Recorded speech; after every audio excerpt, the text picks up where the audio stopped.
See, the bottom line is the Democrats have never accepted any election, whether it's a presidential election, a governorship, any local election. They accept no elections that they don't win. And so now they're in a full authoritarian effort to make sure that they don't lose any more elections. That's what this is about. They've never accepted an election, ever, that they have not won. 2000, 2016, and you can go back on through. And they're all on tape doing exactly the same thing that Donald Trump has done since 2020.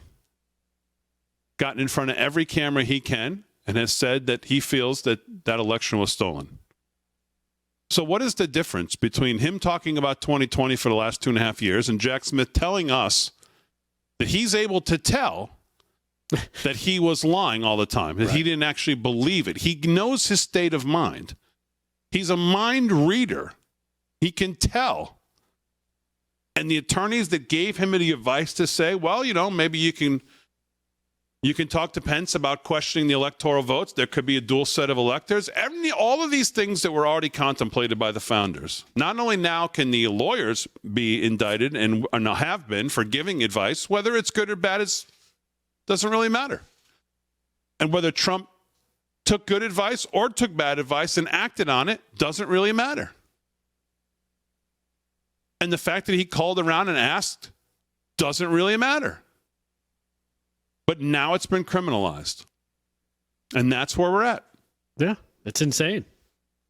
Totally insane. And again, these are the same people who are, you know, they're on one side one day. If you have a D in front of your name, then they jump to the other side the next day if you got an R in front of your name. Why? Because the rule of law doesn't apply to them if you've got a D in front of your name. And what's really amazing is for someone that you know, they think, oh my goodness, how could he?